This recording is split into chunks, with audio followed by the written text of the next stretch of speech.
টানা ৪২ ঘন্টা পর রাজবাড়ী কুষ্টিয়া মহাসড়কে বাস চলাচল পুনরায় শুরু হয়েছে।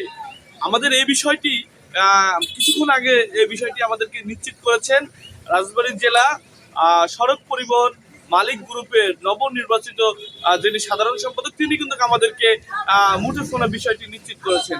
আমরা দেখেছি গতকালকে, এবং এই যে টানা ৪২ ঘন্টা বাস বন্ধ ছিল, আর এই বন্ধের কারণে কিন্তু এই যাত্রীদের চরমভাবে কিন্তু দুর্ভোগ বেড়েছিল, এবং যাত্রীরা ছোট ছোট গাড়িতে বা থ্রি হুইলারে কিন্তু এই দেখেছি যে ঝুঁকি নিয়ে তারা বেশি ভাড়া দিয়ে তারা কিন্তু যাতায়াত করছে।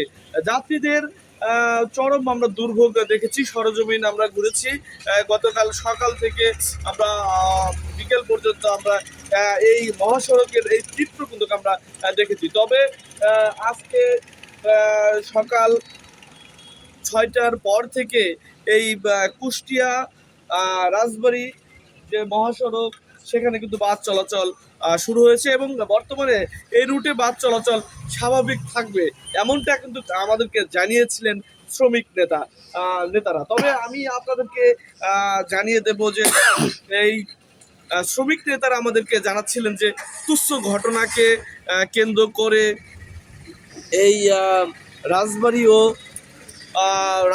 জেলা ও কুষ্টিয়া জেলার শ্রমিকদের মধ্যে একটা মারামারি বা কথা কাটাকাটি বা তুচ্ছ ঘটনার একটা সূত্রপাত বা কেন্দ্র করে কিন্তু এই বাস বন্ধের সিদ্ধান্ত নিয়েছিলেন শ্রমিক নেতারা।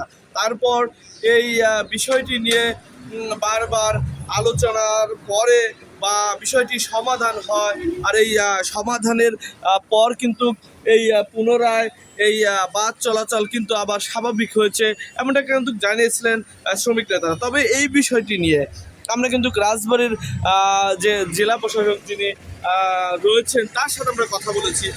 তিনি কিন্তু আমাদেরকে জানিয়েছিলেন যে এই বিষয়টি নিয়ে তিনি কিন্তু কিছুই জানেন না, এই বিষয়টি তার জানা নাই, বা এই বিষয়টি তিনি দেখবেন এমনটা কিন্তু আমাদেরকে বলেছিলেন। তবে আমরা দেখেছি যাত্রীদের চরমভাবে যাত্রীদের দুর্ভোগ দেখেছি, এবং যাত্রীরা কিন্তু আমাদেরকে একটা বিষয় বলেছেন। বিষয়টা হচ্ছে এই যাত্রীরা আমাদেরকে বলেছিলেন যে এই যে কিছু হলেই শ্রমিক দ্বন্দ্ব বা কোনো কিছু হলেই বাস চলাচল বন্ধ রাখা হয়, আর এই বাস চলাচল বন্ধ রাখলে তো যাত্রীদের দুর্ভোগ বাড়ে। এই বিষয়টি যেন বর্তমান সরকার দেখে, যেন কোনো কিছু ঘটনার সূত্র ধরে যেন বাস চলাচল বন্ধ না থাকে, এই বিষয়টি নজর দেওয়ার আহ্বান জানিয়েছেন সাধারণ যাত্রীরা আমাদেরকে আরো বলেছেন যে এই আমাদের সাধারণ যাত্রীদের কথা যেন সবসময় সরকার বিবেচনা করে, এমনটা কিন্তু প্রত্যাশা সাধারণ যাত্রীদের। এই ছিল আমার কাছে এই ৪২ ঘন্টা পর রাজবাড়ী কুষ্টিয়া মহাসড়কে বাস চলাচল শুরুর খবর।